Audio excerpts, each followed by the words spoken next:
നമ്മുടെ നാട്ടിൽ, അതായത് കേരളത്തിലൊരു ഡിമാർട്ട് വേണമെന്നാണ് എൻ്റെ ഏറ്റവും വലിയ ആഗ്രഹം. കേരളത്തിൽ ഡിമാർട്ട് ഇല്ല എന്നാണ് എൻ്റെ ഒരു അനുമാനം. ഇല്ല.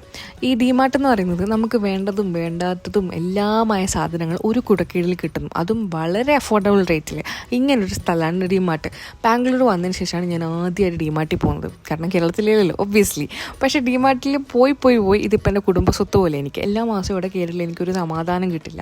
നിങ്ങളൊരു കതിന് മാത്രം ഇവിടെ എന്താ ഉള്ളത്? ഗൈസ്, ഇവിടെ ഇല്ലാത്തതായിട്ടൊന്നുമില്ല. ഉള്ള സാധനങ്ങളൊക്കെ ഭയങ്കര അഫോർഡബിൾ റേറ്റിലാണ്. പിന്നെ ഇവിടെ നമ്മൾ ഒരു ലിസ്റ്റൊക്കെ ഇട്ട് വന്ന കാര്യമില്ല, കാരണം ലിസ്റ്റിന് അപ്പുറത്തേക്കുള്ള സാധനങ്ങൾ നമ്മൾ എന്തായാലും ഇവിടെ നിന്ന് വാങ്ങിക്കും. അപ്പോൾ പറഞ്ഞു വന്നത്, ഈ മന്ദത്തെ എൻ്റെ റേഷൻ തീർന്നു. അപ്പോൾ ഇതൊക്കെ ഒന്ന് ഫില്ലപ്പ് ചെയ്യാൻ വേണ്ടിയിട്ട് ഡിമാർട്ട് വരെ പോയത്. കാര്യം ഞാൻ നട്ടുച്ചയ്ക്കാണ് പർച്ചേസ് ചെയ്യാൻ പോയതെങ്കിലും തിരക്കൊന്നും ഉണ്ടായിരുന്നില്ല. അതുകൊണ്ട് എൻ്റെ സമാധാനത്തിൽ പർച്ചേസും കാര്യങ്ങളൊക്കെ നടന്നു. നേരെ റൂമിലേക്ക് കിട്ടും. അപ്പോൾ ഇനി എന്താ ചെയ്യേണ്ടതെന്ന് അറിയാലോ. എൻ്റെ വീഡിയോ ഫസ്റ്റ് ടൈം കാണുകയാണെങ്കിൽ സബ്സ്ക്രൈബ് ചെയ്യുക, ലൈക്ക് ചെയ്യുക, ഷെയർ ചെയ്യുക, കമൻറ്റ് ചെയ്യുക. വേറെ എന്തെങ്കിലും ഉണ്ടോ? വേറെ ഒന്നുമില്ലല്ലോ. അപ്പോൾ ശരി, ബൈ.